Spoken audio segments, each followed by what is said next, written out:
Hey guys, how's it going? Welcome back to another video.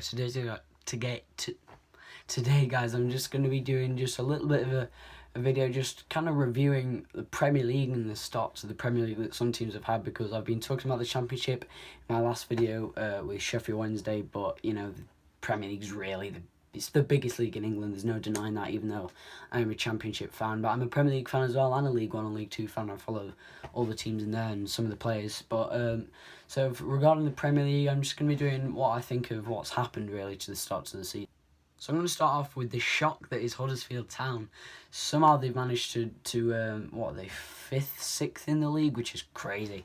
You know, I mean they lost to West Ham, which maybe start of the slope downwards for them. But you know, I don't like Huddersfield obviously being York's rivals, being us in the playoffs. But fair play to David Wagner. He's got this team and he's digging in.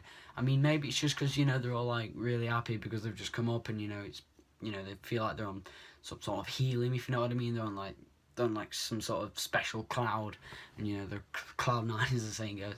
But I think their downfall will come soon. But fair play to David Wagner, who's got Manager of the Month.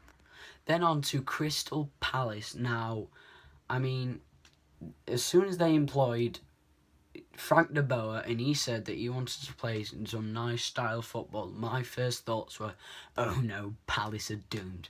You've got Sam Allardyce, who, I mean, yeah, he keeps teams up. He's so good at keeping team up.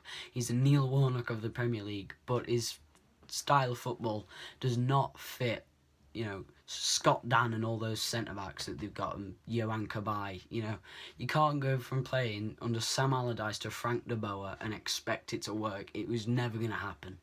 But in Frank de Boer's defence, yeah, they lost the first 4 games. Yeah, they've not scored a goal, but he's had 4 games. You know, you can't sack a manager after 4 games. I mean, it's just stupid to me. You shouldn't do that. It's unfair. He's not giving him enough time to gel with his team. Yeah, he probably wouldn't have gelled, and maybe in the long term this might work out. But you've got to give him a chance. I think that's really unfair from Crystal Palace, but maybe it's the way football's gonna go now. And I mean, the main talking point after that is who they've brought in. They've brought in Roy Hodgson, who the former England manager put Harry Kane on free kicks. We lost to Iceland and we barely beat Wales. So well done, Crystal Palace. You're getting relegated this year. Why they've employed him is beyond me. I mean, Roy Hodgson is just not a good manager at all, is he? He's probably going to put Benteke on corners now, isn't he? I wouldn't be surprised, to be honest, if he was going to do that, but he's not going to keep them up, really, is he? He's not good enough to... I mean, he might possibly keep them up, but he's not going to do anything more than that. There's no possible way that they'll get in the top half finish, probably not even top 15. Roy Hodgson was just awful for England, and I can't see him being any better. Well, I can't see him being a lot better for Crystal Palace. Now, guys, the speculation regarding Slaven Bilic, the current West Ham manager. Obviously, they beat Huddersfield 2-0, but they have also another team that have had a poor start to the season with the signings they made. Chicharito Hernandez is guaranteed goals, and yes, he scored some goals, but who else is scoring goals? I mean, Andy Carroll, yeah, when he's fit, he's a good player, but he's not fit a lot.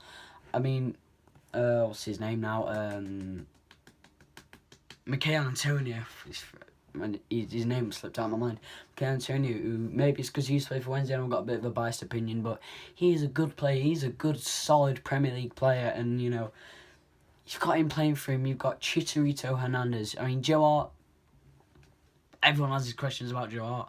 Zabaleta, who I think still has got a season left in his tank to prove that he's still a decent footballer. You know, Cheku Kouyaté. I mean, Mark Noble's alright. He's not amazing, but he's alright. Manuel Lanzini, yes, he's injured at the moment, but they've not got an amazing squad. You know, they never challenged for Europe. Well, not the side they've got now, or probably the manager they've got now, but they're a solid side that should never ever be threatened with relegation. Certainly not. Not with the money they spent. The stadium, it's the biggest. I mean, apart from Wembley, it's the biggest stadium in England. It's the biggest club stadium in England. I mean, yes, Spurs are playing at Wembley, but that don't really count. So Slaven Bilic, for me, probably has to go. I think he's lost the dressing room. I know a lot of West Ham West Ham fans like him, but I think at the end of the day, if a manager loses the dressing room like Jose Mourinho did with Chelsea, I think you've probably got to sack him, West Ham. Now, guys, I'm going to move on to Liverpool and regarding Philippe Coutinho. Now, he's obviously a player that was heavily linked with a move to Barcelona. I don't know if they agreed a fee in the end. I don't think so. I mean, obviously they didn't agree terms with Coutinho himself, but I mean, he's not gone, and he probably will in January or probably in the summer. He's 89% sure he won't sign an extra contract extension, but if they can get him to play, then he'll be a very decent player. But the question, I mean, Liverpool fans, you've got to ask yourself is, where do you play him? You know, you got Sadio Mane, who, yes, got a red card, but he is so good, arguably your best player. You know, you got Mohamed Salah, who's been very decent for you so far since you've had him. And, you know, Roberto Firmino seems like a decent striker, you know. I mean, Sturridge is good whenever he's fit, but that is a very rare occasion. Now, I mean, Divock Origi, they've loaned out, but, and, you know, why have they bought Oxlade-Chamberlain? That's beyond me. Why buy Oxlade-Chamberlain? I mean, you've got James Milner to play in midfield, who, personally, I think James Milner is, world class is here, and James Milner's here. I think James Milner is very good. He's a very good player. I love him at Sheffield Wednesday, put it that way. So, you know, he wants to play in a central role, Chamberlain, and, you know, Lallana's, I mean, yeah, he's injured, but Lallana is solid, you know. Henderson's a decent player, you know, and then they've got Jorginho Wijnaldum, who seems like a decent player, you know, as well. So, I don't know where the Ox is going to fit into the Liverpool side and why he's not gone to Chelsea. I mean, it's a bit baffling to me. So guys, that's going to end up this video. If you did enjoy, then please do like and subscribe if you haven't already for more future content from me. But anyway, yeah, I'll see you later. Bye.